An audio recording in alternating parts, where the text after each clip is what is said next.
Good morning and welcome. I'm Joanne Jessen, a member of the Board of Trustees for the Unitarian Universalist Church in Reston.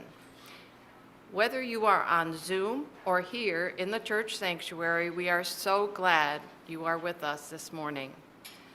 No matter how old or how young you are, or wherever you are on your spiritual journey, however you identify, and whomever you love, know you are welcome here. We have a few announcements this morning. First of all, thank you to everyone who participated, volunteered for last night's gala. That would be, Kara, Cynthia, the choir, Craig. How about those musical guests? Those musical guests and those of you who pledged last night, thank you. And the setter-uppers and the taker-downers. We still have a ways to go, so if you have not pledged, don't forget to do so. I think I saw envelopes out there in the foyer, and somebody will help you with your pledge this morning if you're so moved. We hope you will join us for our 2023 Passover Seder celebration on Thursday, April 6th, from 6 to 8 p.m. If you've never been to a Passover Seder, you are in for a treat. This sacred, joyous, and delicious Jewish holiday is beloved by children and adults. Please RSVP this week. Space is limited. There are flyers with information and a QR code in both foyers. They look like this. During the service on Easter Sunday, April 9th, children will take part in a canned food hunt. The found food will be donated to Cornerstones. Donations of canned foods are needed. Please place cans in labeled bins in the church foyers. Food can be donated until Sunday, April 2nd. And I'm sure there'll be other treats for the children besides the cans. Now let us center ourselves for worship. Please take some deep, quieting breaths with me.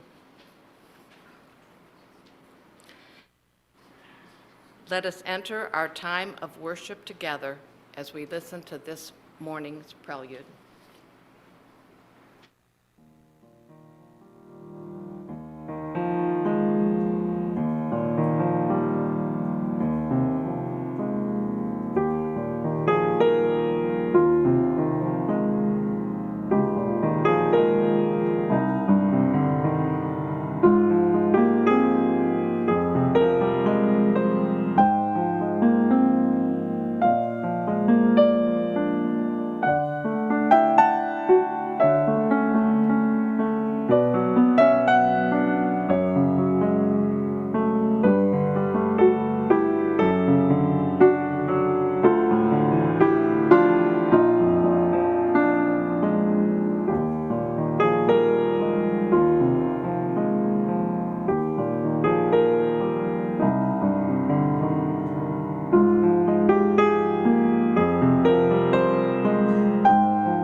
Our opening words this morning come from American poet Mary Oliver, who was my next door neighbor when I lived on Cape Cod.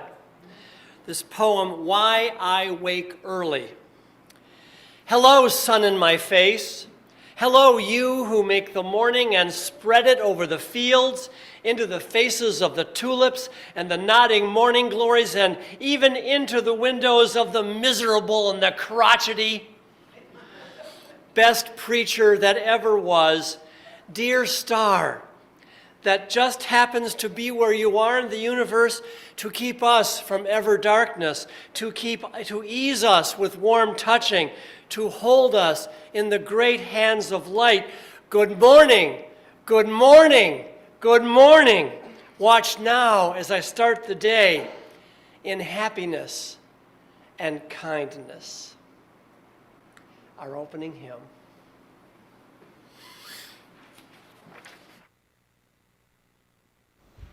Good morning. Our opening hymn will be number 1010, We Give Thanks, in the teal hymnal. I think you may note, if you are looking at the teal hymnal, that there is a verse we are singing that is not there. So I would suggest you pay attention to the lyrics. That will either be in the chat box if you're online, or that are in your paper copy. Please stand as you are willing and able, in body or spirit.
Good morning.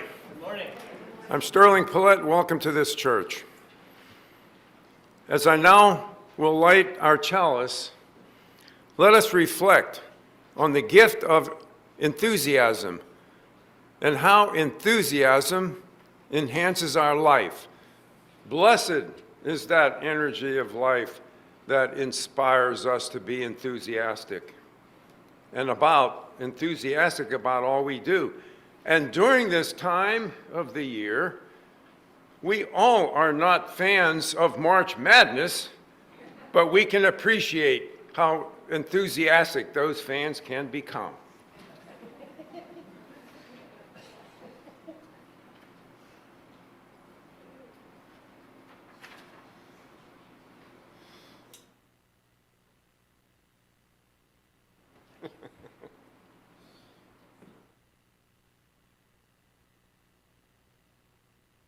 At UUCR, we have a tradition of recommitting to one another each Sunday by singing our covenant together. The words are on the back of the order of service, or they will be online in the chat box. If you are new or visiting for the first time, please accept this as our blessing for you. We'll remain seated as we sing it.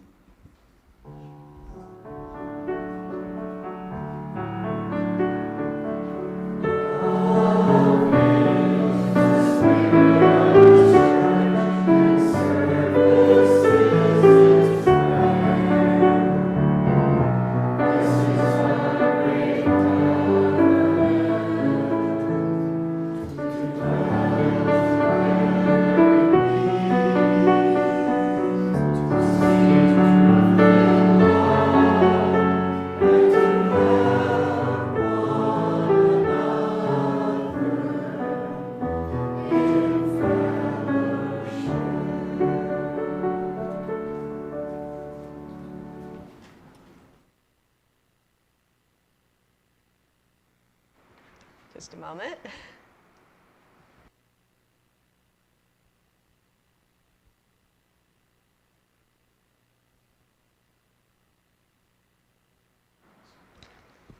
Okay. Now is the time for all ages, so welcome everyone, whether you're here in person or online. And if you're here and feeling young of body or young of spirit, you can come find a place on the floor, and we have a few seats up here in front. I have a wiggly tooth. Oh my goodness, wiggly teeth. That's something to be enthusiastic about, right? So that is the theme of our service today, enthusiasm, which means a strong excitement or eagerness. So I'm wondering if you would be eager or enthusiastic to use a chisel and a hammer to cut stone. Anyone think that they'd be enthusiastic about doing that? Yeah, that sounds fun to try, doesn't it? Now, I wonder how you'd feel about doing that all day, 6 days a week for your entire life. Nope. Maybe not. Maybe not. Well, our story today is about stone cutters. So let's see what happens. Once upon a time, there were travelers who saw 3 people working stone. They were wondering what was happening, so they watched the first person. And you can join me in trying this. This person was bent over the stone, had the chisel and the hammer, and was hitting the chisel with the hammer over and over. And as they did that, little bits of stone were coming off. Well, after watching for a while, one of the travelers asked, "What are you doing?" And the worker said, "Oh, I'm a stone cutter, and I'm cutting stone." The travelers watched, and they thought this looked like exhausting and boring work. But when they looked over to the second stone cutter, they thought they saw a little smile. So they went and watched. And this person was doing the same thing. They were cutting little bits of stone with the chisel and hammer. So one of the travelers asked, "What are you doing?" And this person smiled, looked up, and said, "I'm making beautiful, smooth stones that will go in a wall. This is what I do so that I can get paid and my family can live fairly comfortably." The travelers were curious and a little confused. So they went and watched the third stone cutter. Again, this person was doing the same thing. And after a while, they asked, "What are you doing?" And this person stood up, put down the tools, raised up their hand, and said, "I am building a cathedral. I can't wait to come here every morning because what I am doing helps build this tower that's going to raise up into the sky to praise the Almighty. And whenever anyone comes to this town, they'll see the cathedral and their spirits will be lifted." And the worker continued to look up at the sky, imagining the cathedral for a little bit longer. The travelers looked up, and they thought, even though there were only stones on the ground right now, that when they did that, they could see the cathedral in their own minds. I wonder how we might each bring more of that sense of the cathedral builder, their enthusiasm and vision into our own lives. Now, we're going to sing the children out with "Go with Joy." And let's do that enthusiastically. If you're in 8th grade or below, you're welcome to join us.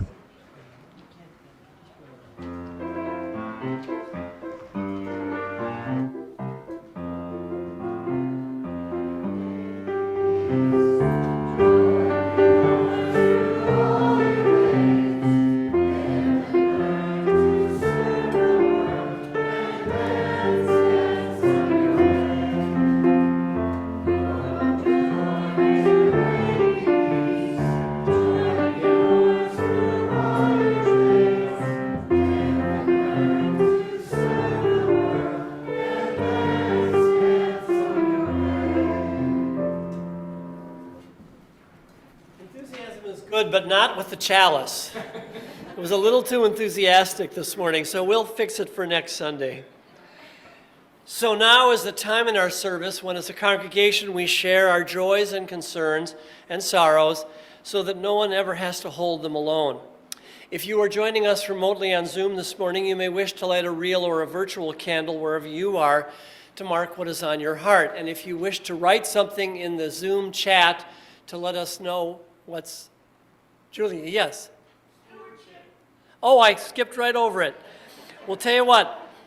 Let me finish joys and concerns and the prayer, and then we'll get to you. All right. So if you wish to write something at home in the Zoom chat, you may do so, but please remember it is public then. And those of you here with us may come forward now and take a stone or stones for each joy or sorrow you have and place them in the vessel which holds so much of our love. And if you wish to take a stone from around the vessel to remind you this week what's on your heart, you may please do so. Let our ritual at home and here begin.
Let us be one in spirit and in prayer. Spirit of life and love, which so faithfully animates this complicated creation of ours, we are grateful for this community that is with us in both times of joy and sorrow. And we hold in our hearts this morning all who are facing any hardship or difficulty, those who are aggrieved, facing illness or disability in themselves, or friends or loved ones. Whether shared here this morning or held silently in our hearts, may our joys be multiplied in community, and may all gathered here this hour find comfort and calm. Amen. Julia, sorry I skipped over you. The stewardship testimonial is very important. Come forward, please. Very enthusiastic. Good. As you can tell. Good. Well, good morning. I'm Julia Norrgard, and my husband and I have been members of this church since the early 80s. So we've been around a really long time. How we came here. We had moved from Oak Park, Illinois, and we were looking for a UU church because we were already UUs, but we had a special reason because we were trying to adopt a child from South America, and we needed some minister to write us a letter saying that we were not axe murderers or anything. And John Wells was willing to do that, even though he didn't know us at all. So we got our letter, and it worked. But Finding the building was a bit of a problem. First of all, it wasn't named the UU Church in Reston, it was the Reston Community Church. What the hell did that mean? You know, it could have been anything. But we've called and we finally figured out that indeed it was a UU church. And then we had to find it. So Lee and I drove up and down Whaley Avenue for many, many times. And we only could see like this ski lodge back in the woods. So finally we went back and we went into the ski lodge, and indeed it was this church. It was really a wonderful experience coming here. The church we had been in was okay. It was a great monumental Frank Lloyd Wright building and everything, but I never felt like I belonged there. I never felt welcomed. I never felt like I could be a part. And when we came here, that changed. We really began to feel a part of the congregation. Now, at first, you feel like a guest. You know, it's not your house. So I would do things like say, can I go in that closet and get things? Or can I throw all the green food out of the refrigerator? Is that all right? But in time, I began to think, you know, this is my home. This is my church. I own it. And with that ownership comes responsibilities. We have huge responsibilities for all the wonder that we get here. The payback is in what we do. You can, as Craig said last night, there's many ways to contribute. You contribute by what you do, what you sign up for. Like, we've got a Seder coming up in the early April, and we need people to volunteer to bring food and to help set it up, and what did you say, the setting up and the taking down? All of those are things we can do as contributions to our church. But also, money is important. Somebody's got to pay to keep this building in good, wonderful shape, and to pay our fantastic staff, all of whom work very hard for us all the time. So we want to have an attractive building, an attractive salary to keep our good staff. So it takes money. I know from my own family how important money is to a church. My father's father was an itinerant preacher. I think of him as like, if you know Reverend Casey from The Grapes of Wrath, if you've ever seen that movie, I think that was what my grandfather was like. I mean, he liked preaching the Spirit of the Lord right into most of the women in the congregation. But a church needs money. So he would go around Southern Illinois and Kentucky. My grandma said the same thing, so it's all right. But he would go around, and then they would stop someplace, and he would gather together people, and he would preach. And I'm sure it was a fire and brimstone sermon. But at the end of the sermon, you had to get the collection. And it was my father's job, who was just a little boy at the time, to take the hat around, pass the hat in the congregation, or the gathered people. It wasn't a congregation. And he would sing. And my dad had a really beautiful voice, and he knew a lot of the church songs, so he would sing as he passed the hat. The wonderful old gospel tunes like Rock of Ages and many more that I can't think of right now. But he would sing, and he had to know all of the verses because he had to keep singing until that damn hat was full, because that was going to be dinner and maybe where they stayed that night. So money in a church is important, and even though we don't like to talk about it, it's very, very important. Now, you don't want me to sing. I guarantee it. You do not want me to sing, so get out your checkbooks. I would like to mention a former minister who always said, if you are thinking of doing X, think about doing X plus 100 or X plus 200, whatever you are comfortable with. And we know that everybody cannot give as generously as they would like to, but you can also give in contributions of your body. You know, I don't mean, you know, working, working. Just talking about working. So I thank you very much. Your generosity is appreciated.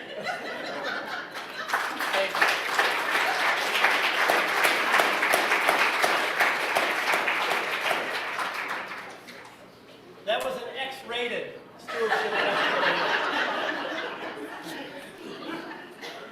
Well, following along on that theme, as a self-funded church, UUCR relies on the generosity of its members and friends to fund daily operations and to ensure that the church and its resources are here for us and others, now and in the future. Pledges support our worship and music programs, our religious education programs, programs for members and friends, community outreach, and connections to Unitarian Universalism. We now invite you to support the work of UU Reston by making your donation to the collection plate if you are here in the sanctuary, or at the link on the slide and in the chat box. Thank you for your generosity and support of our beloved spiritual home.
To get my sermon going this morning, I want to share a short video clip which will remind you how you came into the world in terms of enthusiasm.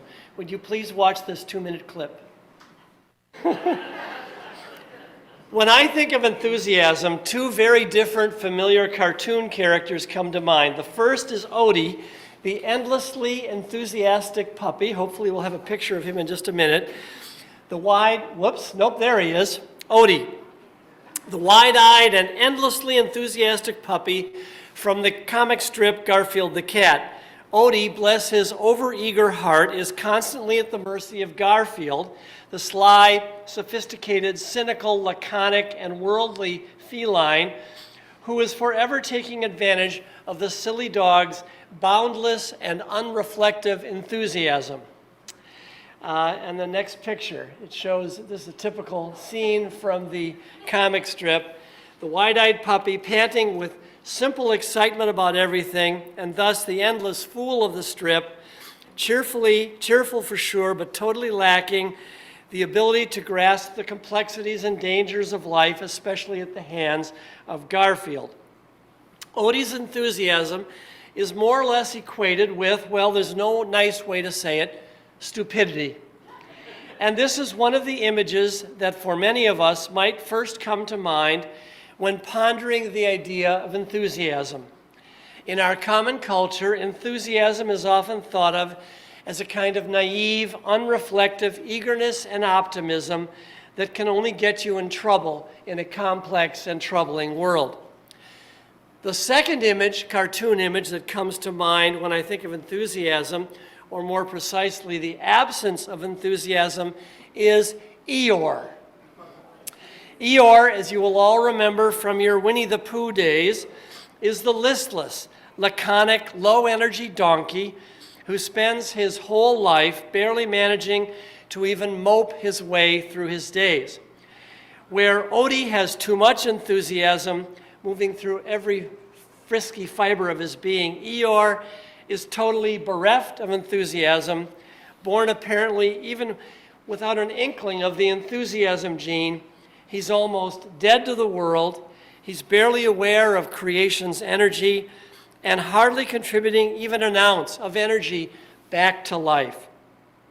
Now, kids may find Eeyore non-threatening. When I went online and looked at pictures of Eeyore, there are all kinds of pictures of kids hugging their stuffed Eeyore toys.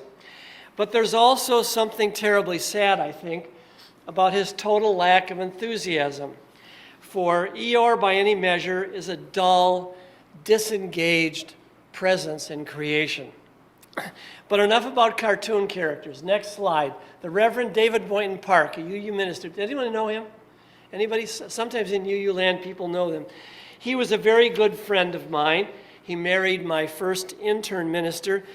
He was the most boundlessly enthusiastic person I've ever met. David, who we lost just 2 years ago at age 93, he was walking in a park in Boston and just collapsed. He was a man with nearly boundless, and I might add, infectious enthusiasm for life and for ideas and persons. When DNA was passed out, my friend David got the zest gene. There was nothing mild about the salsa and spice that flowed through this guy's veins. He approached everything in life with an open and eager and enthusiastic spirit.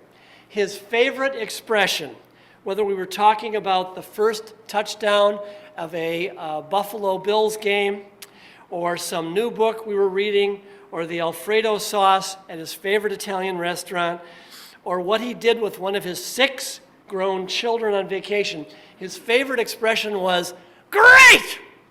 He would always say, "Great!" You know people like this, perhaps. I will never forget one morning, next slide, please. This is my little cottage in northern Maine that I owned for years, and he and his wife Marta and Collins and I were up there enjoying a summer day way up in the wilderness. It was a beautiful, languid morning. The sun had just come out of the lake, and Marta and I were down on the dock, dangling our feet in the water with a cup of coffee, talking about some important ministerial matter. David burst out of that, there's a little screen porch, he burst out of that porch wearing a nightshirt, no teeth, he had dentures, and the teeth were in a jar, a glass somewhere. He burst out of the place, looked around and said, "Braha! Morning!" And we just howled in laughter. And of course, we howled in laughter because he was right. It was a beautiful, beautiful morning, but I'll never forget that scrawny 75-year-old guy bounding out of the cottage, beating his chest in enthusiasm. He was utterly able to contain himself. Today, I continue my winter-spring sermon series on the 12 gates of the city, spiritual pathways to entering the holy city of your own life, with a sermon on enthusiasm. Enthusiasm is, in my view, a precious gateway to a full and satisfied human life. It's a curious topic for a Sunday sermon in a church, though, because enthusiasm is not, in common parlance, as I have already observed, it's not often thought of as a deep spiritual quality, a deep saving spiritual quality. But as I began to give shape to my sermon series, I came to realize that enthusiasm, as I will define and describe it in a moment, is one of the most crucial qualities of being human, one of those key possessions of the human heart and soul, which is a gateway to full and joyous living. The next slide will show you the etymology of the word enthusiasm. En theosism has 2 roots. En means in, theos means God. So enthusiasm means literally to be filled with God, or having God within. Enthusiasm, then, in the original ancient Greek sense, is much more than simply getting physically or emotionally excited about something, like being a big March Madness. You mentioned that, Sterling, having your favorite team and being all for Princeton or Alabama or whoever is pulling off an upset. Enthusiasm, next slide. Enthusiasm is a deeper, longer-lasting spiritual quality of being filled with, quote, great spirit. It's having within you and expressing the life force and or the most sustaining energy of the universe. And thus, this is a critical piece of the equation. It means that you are spiritually able to live your life vibrantly out from that sacred, sustaining source. Having enthusiasm, then, for those of you who are comfortable using God language in your spiritual life, or for those of you who do not, having enthusiasm is being willing to live out of an abundance of the life-saving, life-enhancing energy of the universe, and to share that energy naturally with life and persons around you. I would like again this week, as I did last Sunday, to quote the great 20th century British mathematician and philosopher Alfred North Whitehead. He describes the law of expenditure. I mentioned it last week. Let me read it again. The secret of human happiness lies in knowing that we live by the law of expenditure. We find the greatest joy not in getting, but in expressing what we are. There are tides in the ocean of life, and what comes in depends on what goes out. The currents flow inward only where there is an outlet. Nature does not give, he writes, to those who will not spend. Her gifts are merely loaned to those who will not use them. And then he goes on, empty your lungs and breathe, run, climb, work, and laugh. The more you give out, the more you shall receive. Be exhausted, and you shall be fed. People do not, he concludes, really live for honors or for pay. Their gladness is not in taking or holding, but in the doing, the striving, the building, the living. It is a higher joy to teach than to be taught. It is good to get justice, but better to do it. Fun to have things, but more fun to make them. And then he ends, the happy person is the one who lives the life of expenditure, of love, not for the honors it may bring, but for the life itself. Let me say all this a little differently with the next slide. Enthusiasm is the spiritual willingness to be open to the divine traffic that wants to flow in and through your life. And second, the spiritual willingness to live life back out in a way that reflects and returns that energy to the wider world. When my friend David Park burst out of that lake cottage on that beautiful summer morning and bellowed, "Braha" morning, he had spirit-filled enthusiasm. He was in that unguarded, unbridled moment, filled with the sacred energy of that divine day that he had welcomed into his soul and reminded us all that it was there. And almost immediately, it energized all of us. David was, in that enthusiastic, silly moment, fully and gratefully alive. With his thunderous declaration, he entered the holy city of his own life. And the sacred moment of that beautiful summer morning on good old Lake Meduxnakeg. And he lifted his wife and me, and maybe the loons even heard it. There were about a dozen loons on that lake. I suspect they took it in. They sounded a lot like he did. Let me try to put all of this in one more simple theological sentence. We have life-saving, life-enriching enthusiasm when we open ourselves to life's abundant divine traffic, and thus become one with the highest and most healing energy of the universe. Enthusiasm, then, taking energy in and letting it out and lending it out, allows us to be fully engaged participants in the precious life that is ours. Whether it is enthusiasm over a beautiful sunrise, or a walk in a quiet wood, or a favorite refrain of music, or a hug shared with a child, or a moment spent lingering with a wonderful idea found in a book. Enthusiasm is a spiritual quality that allows us to live fully and richly in the days that are ours. But enthusiasm, as you all know, is not always easy to have or find or sustain. I have an old friend who is right now going through a really hard spiritual and emotional time. He recently lost his only son to cancer, grown son to cancer, and he's having a hard time bouncing back from the grief and sorrow that filled his life when he was witnessing his son's long struggle to keep life. This friend is usually a pretty enthusiastic and upbeat person, but he reports to me that for the last few months, he just hasn't been able to find that enthusiasm he usually greets life with. He often now feels lethargic and empty. Things that used to bring him pleasure just don't do that anymore, and he can't quite find the zest and energy with which he wants to live his life. This, of course, happens to all of us when life's difficulties or tragedies break over us.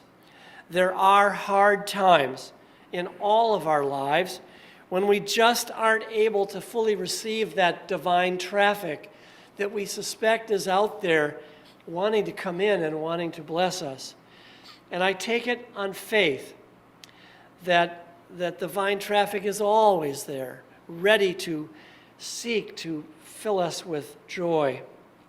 I have encouraged my friend to be patient with this persistent, listless state he is in.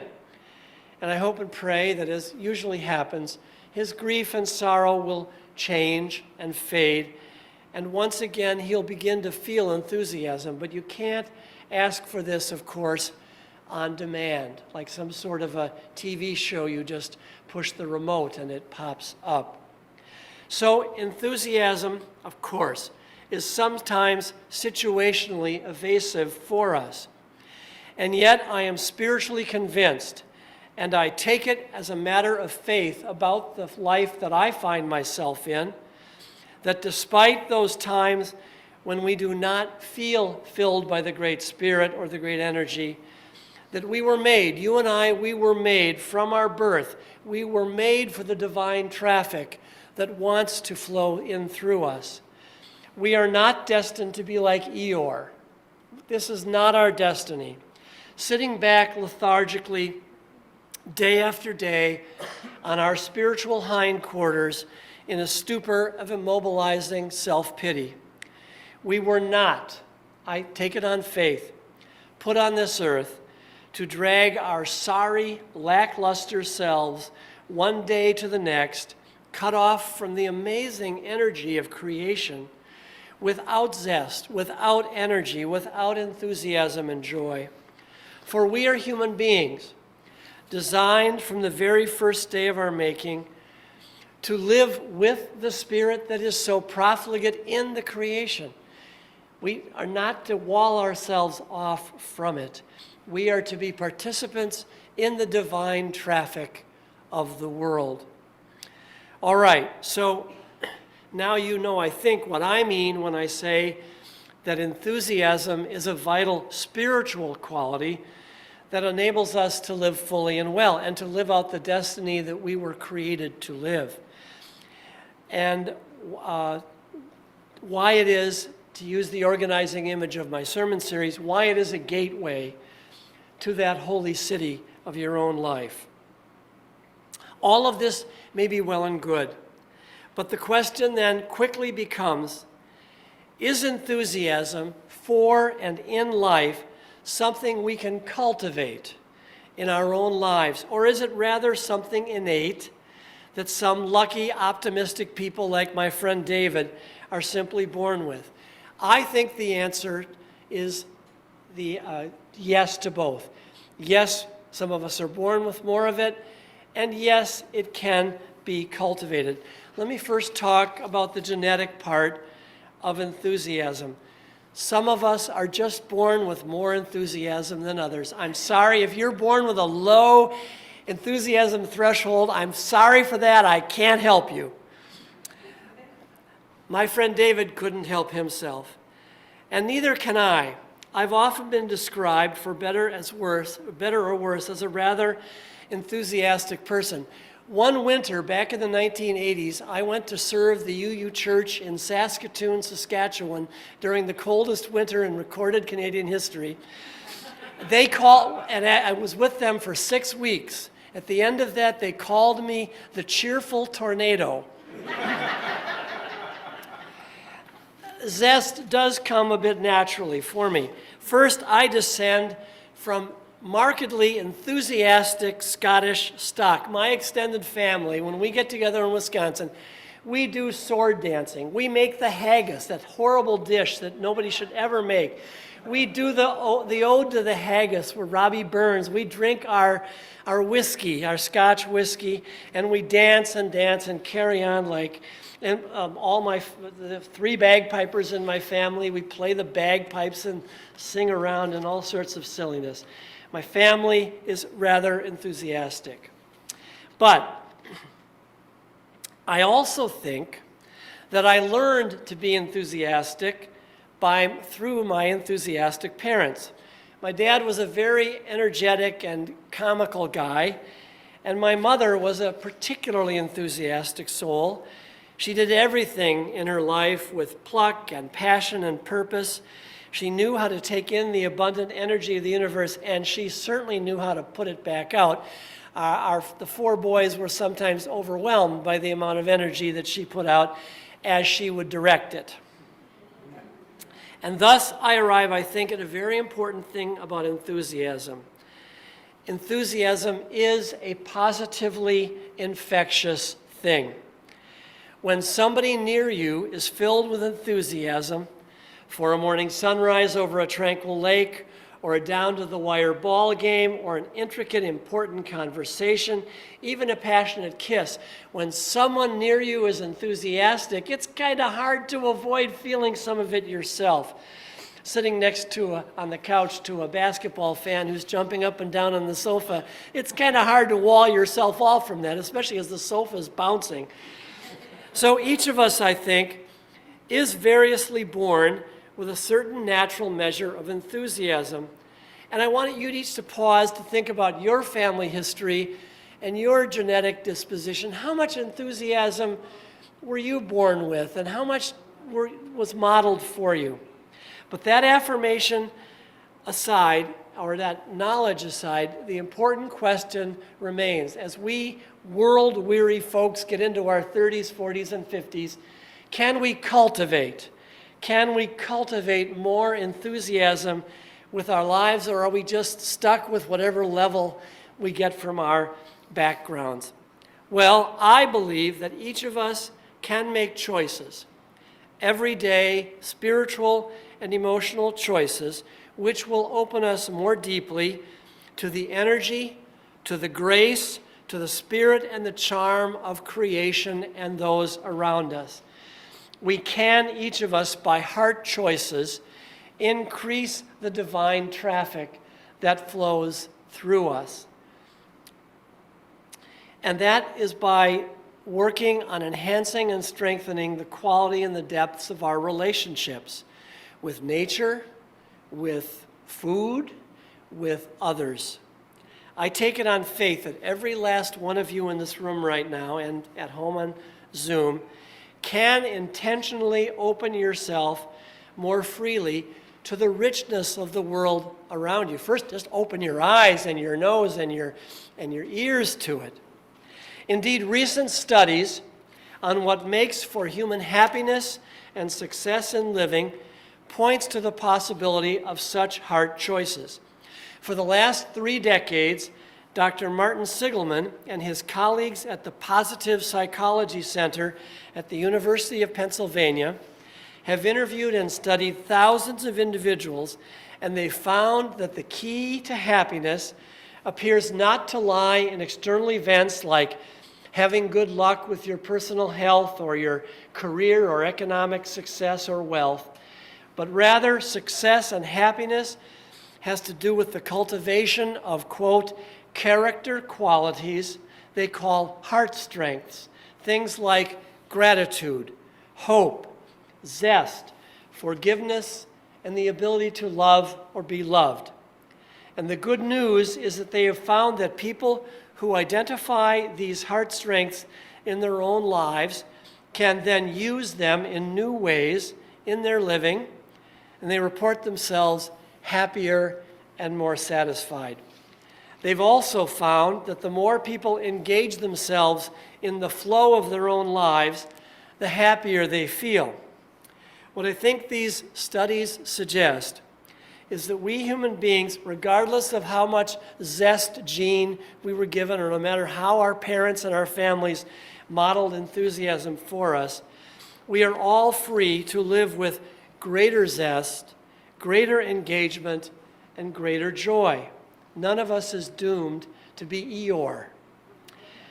It is perhaps a sign of our cynical times, but a few years back, there was a popular TV sitcom called Curb Your Enthusiasm. I never watched it, but how many of you have seen Curb Your Enthusiasm? Which one newspaper reviewer called painfully funny. Now, I don't believe in curbing your enthusiasm. I'm here this morning to tell you the opposite. Cultivate your enthusiasm. Don't curb your enthusiasm, cultivate it. Wake up to the eternally fascinating, beckoning flow of the life that is yours. Open yourself fully to the divine traffic that is banging at your door, really, seeking for you to open more doors and windows, letting the energy in and letting the energy out. So take up skydiving or ballroom dancing, dye your hair purple, or join the Polar Day plunge into the Potomac next year, rent a hilarious movie, or take in a comedy show. Enthusiasm, cultivated every day, is a gateway that leads you to the holy city of your own life. And tomorrow morning, it's supposed to be a sunny day. When you get up out of bed and you open the blinds, you may not have a main lake in front of you, but just open those blinds and say, Braha! Morning! You can try it. Amen. Our closing hymn.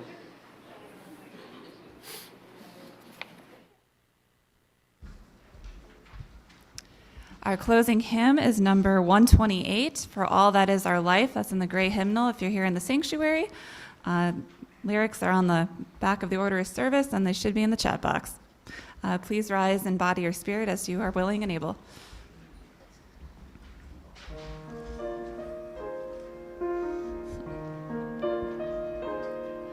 For all that is our life, we sing our thanks and praise. For all life is a gift, which we are called to use, to build the common good, and make our own days glad.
And I send you on your way with this from an anonymous author.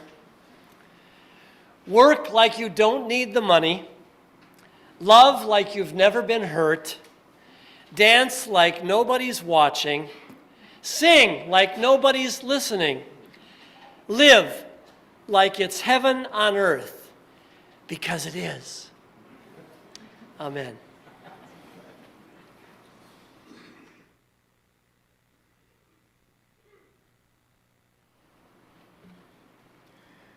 We will now extinguish our flame. And what an enthusiastic flame it turned out to be.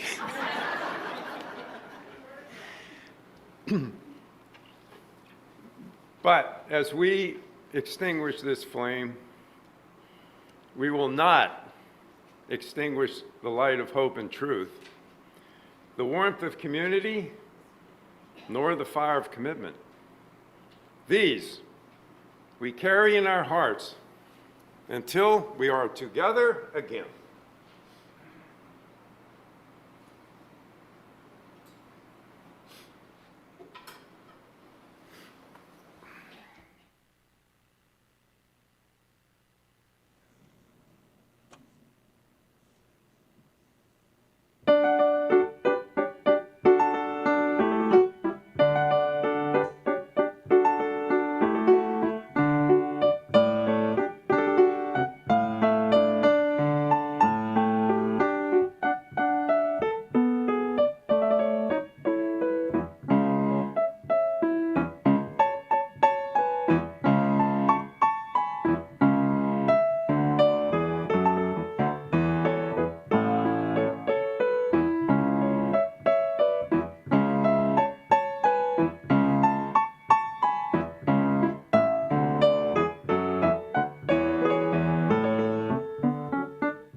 We invite our congregants attending worship on Zoom to join us for our virtual Greet Your Neighbor Coffee Hour today to discuss the service theme and enjoy fellowship with other congregants.